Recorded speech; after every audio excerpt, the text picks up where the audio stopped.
Bonjour à tous. Le 5 mai 1821, Napoléon Bonaparte mourait dans l'île de Sainte-Hélène. Tout le monde sait ça, donc nous voilà au bicentenaire de cette date. Et à cette occasion, moi je trouve ça plutôt intéressant, il va y avoir des débats, des expositions qui ont lieu.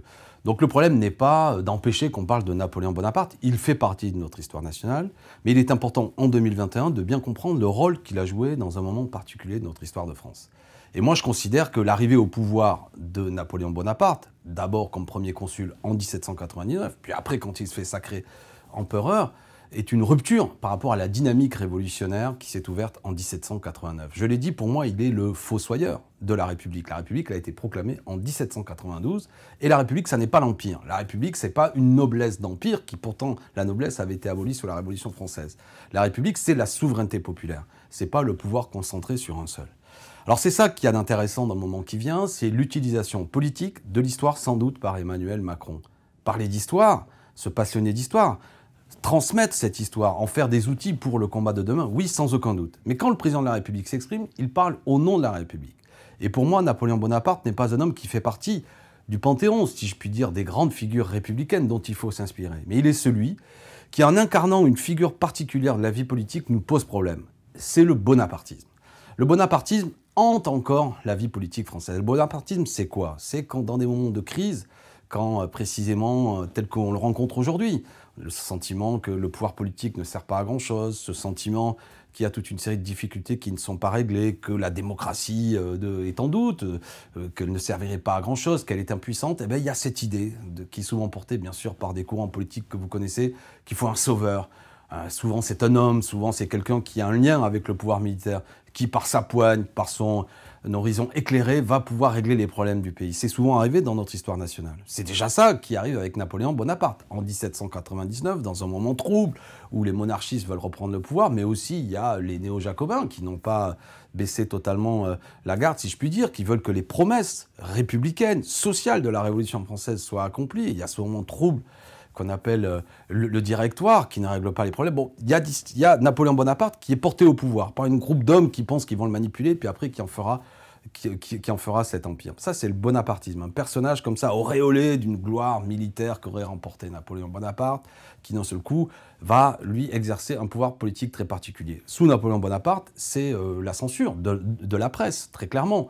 C'est la mise en place d'un code civil qui, lui, va créer des relations hiérarchiques très claires entre le salarié et l'employeur, et la parole de l'employeur n'est pas la même que celle du salarié. Celle de l'employeur est évidemment beaucoup plus forte. C'est les droits des femmes qui sont en quelque sorte infantilisés. La Révolution française avait donné l'autorisation, le droit à la séparation, le droit au divorce.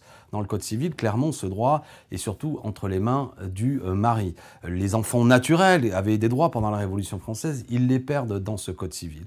C'est aussi beaucoup de sujets qui posent encore problème. Je vais aborder celui du rétablissement de l'esclavage. C'est quelque chose quand même qui ne peut pas être oublié. La Révolution française s'est honorée en abolissant l'esclavage le 4 février 1794. Ça veut dire que des droits avaient été proclamés en 1789, mais il n'avait pas suffi qu'ils soient proclamés, ils n'avaient pas été véritablement appliqués, parce que la Révolution, la Déclaration des droits de l'homme et du citoyen, par son article 1, impliquerait logiquement qu'il y ait l'abolition de l'esclavage. Et ça n'avait pas été le cas. Et il y a une révolution dans la Révolution, notamment les esclaves de Saint-Domingue, qui vont se soulever à partir de 1792-1793, qui vont imposer le fait que l'esclavage est aboli, et on va envoyer des députés issus donc de cette île de Saint-Domingue, donc des personnages magnifiques dont je vous ai déjà parlé, Jean-Baptiste Bellay, qui est le premier esclave libéré, qui va être élu député et il va prendre la parole le 4 février 1794. Donc la France, la République, la Révolution française abolit l'esclavage. Et Napoléon Bonaparte va rétablir l'esclavage. Alors qu'est-ce que ça nous montre, ça ? Je dis ça comme élément de réponse à ceux qui considéraient que critiquer Napoléon Bonaparte, ce serait décontextualiser les choses, ce serait plaquer le regard d'aujourd'hui sur avant. Mais avec le moment dans lequel nous parlons, en 1802, l'esclavage a été aboli 8 ans auparavant. Donc on voit bien que ça n'est pas décontextualiser les choses que de considérer que Napoléon Bonaparte est en recul, c'est réactionnaire. Et bien sûr, c'est monstrueux de rétablir l'esclavage. Il essaiera d'ailleurs de le faire par la force, en envoyant des troupes. C'est Leclerc, un de ses proches, qui est envoyé et qui va d'ailleurs subir des défaites militaires pour ce qui est de Saint-Domingue qui viendra à Haïti, mais l'esclavage, après, dans beaucoup d'autres îles, sera maintenu ou rétabli. Et puis, il y a beaucoup d'autres questions, surtout dans l'exercice du pouvoir. Je le répète, le problème, c'est le bonapartisme. Le bonapartisme, aujourd'hui, il hante la vie politique en 2021. On a vu récemment avec les tribunes des militaires. Bien sûr, on pourra dire que c'est des militaires à la retraite, mais attention, quand vous avez des gens qui commencent à dire qu'en raison du désordre qui règne dans le pays, il faut faire appel à ceux d'Active, que vous avez des figures politiques qui apparaissent dans le débat qui sont des anciens militaires, des généraux, qu'en quelque sorte c'est l'idée qu'il faut confier le pouvoir à quelqu'un qui de manière autoritaire appoigne vers rétablir l'ordre, c'est les principes même de la République, ceux de la souveraineté populaire qui sont mis en cause. C'est ça la grande idée, c'est ça ma critique aujourd'hui que je porte à Emmanuel Macron.